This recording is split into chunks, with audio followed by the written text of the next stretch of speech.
Hola, buenos días. Vamos a actualizar la situación de estas cuatro grandes tecnológicas porque creo que están en un momento muy interesante. En primer lugar, son un ejemplo muy bueno para el debate de si las empresas deben pagar dividendo o no, porque mientras sus cotizaciones subían sin parar, se han utilizado como ejemplos a nivel mundial de que las empresas no deben pagar dividendo. Se ha creído que estas empresas crecían mucho por no pagar dividendo, pero esa idea es completamente errónea, porque como vamos a ver aquí, lo que han hecho esas empresas al no pagar dividendo es destruir valor y empobrecer a sus accionistas. A finales de 2021, Amazon tenía un exceso de liquidez de 47.000 millones de dólares. Esto era dinero que había acumulado a lo largo de los años, desde 2005, por los beneficios que había tenido o que ha ido teniendo, y ni ha invertido ni ha pagado como dividendo.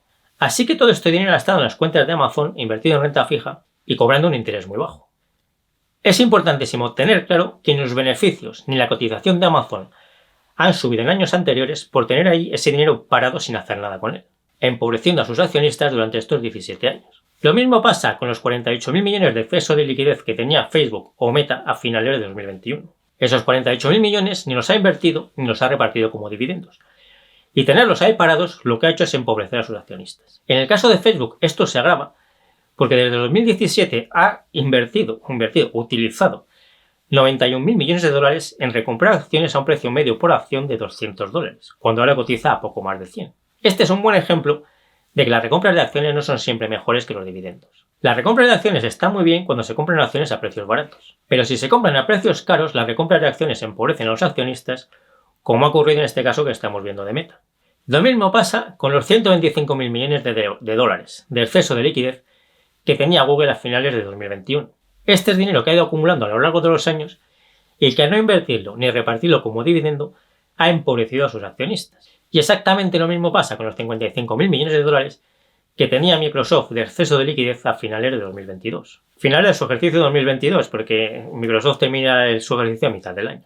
Es decir, estas empresas están bien gestionadas y gestionan bien sus negocios, pero es importante entender y ver claro que han mal gestionado centenares de miles de millones de dólares que han generado con su negocio porque ni los han invertido ni se los han dado a sus accionistas como dividendos. Y tener paradas esas inmensas cantidades de dinero lo que ha hecho es empobrecer a sus accionistas. Esto está pasando desde hace mucho tiempo y lo comentamos en el foro de invertirenbolsa.info desde hace muchos años. Pero cuando la cotización subía la mayoría de la gente no lo veía. Supongo que ahora que las cotizaciones están cayendo será más fácil de ver. Como veis, la teoría de que las empresas no deben repartir dividendos está muy bonita sobre el papel y es muy útil para vivir de cobrarle comisiones a la gente que se la cree.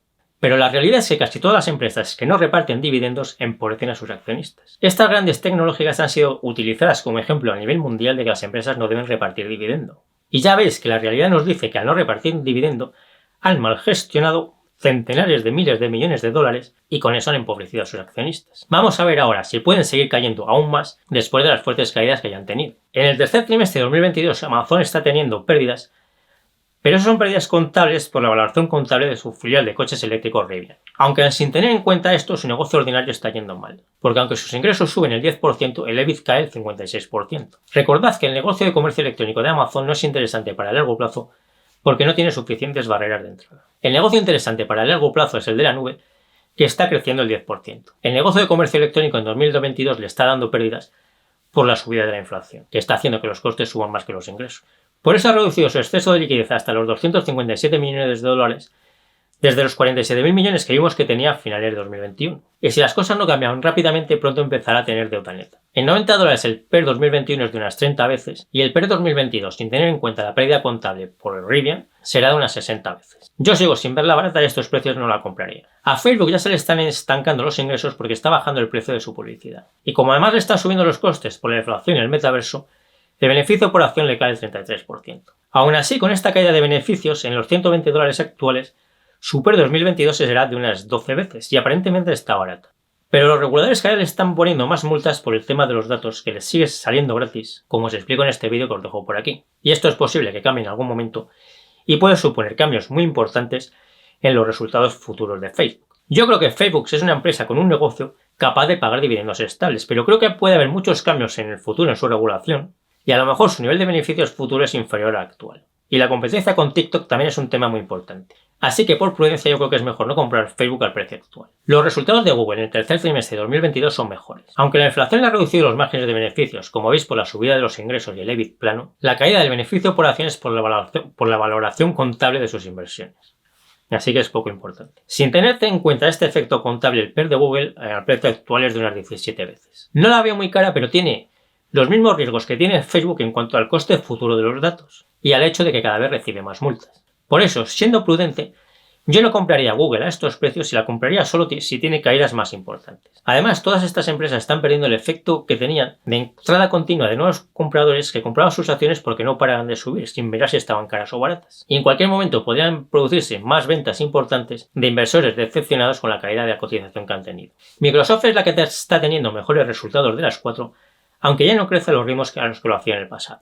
Los últimos resultados que ha presentado son los de su primer trimestre de su ejercicio 2023 y el beneficio por acción le cae el 7%. Si no tenemos en cuenta un efecto contable que se irá diluyendo con el paso de los trimestres, el beneficio por acción crece el 11%. Es un crecimiento muy bueno, pero ya no es un crecimiento espectacular del 20-30%. Microsoft tiene una ventaja sobre las otras tres y es que reparte dividendo, aunque con un payout bajo del 30%. Está intentando comprar Activision con el exceso de liquidez que tiene, pero parece que los reguladores no le van a dejar.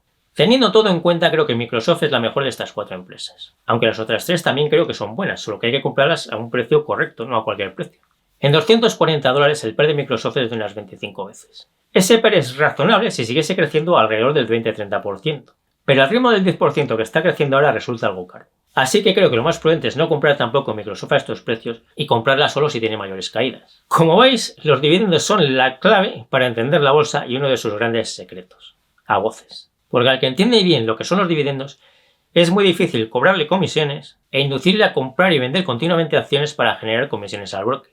Por eso hay tanta gente que vive de cobrar comisiones a los demás que habla tan mal de los dividendos. Porque son malos para el negocio de esas personas precisamente porque son buenísimos para que invierta su dinero la gente de la calle. Espero que paséis una buena Nochebuena y una buena Navidad. Si me ayudáis compartiendo este vídeo, dándole al me gusta y todo lo demás, os lo agradezco mucho. Yo me despido ya hasta el próximo vídeo. Y nos seguimos viendo en el foro de invertirenbolsa.info, en Facebook y en Instagram. Y en TikTok, que se me olvidaba.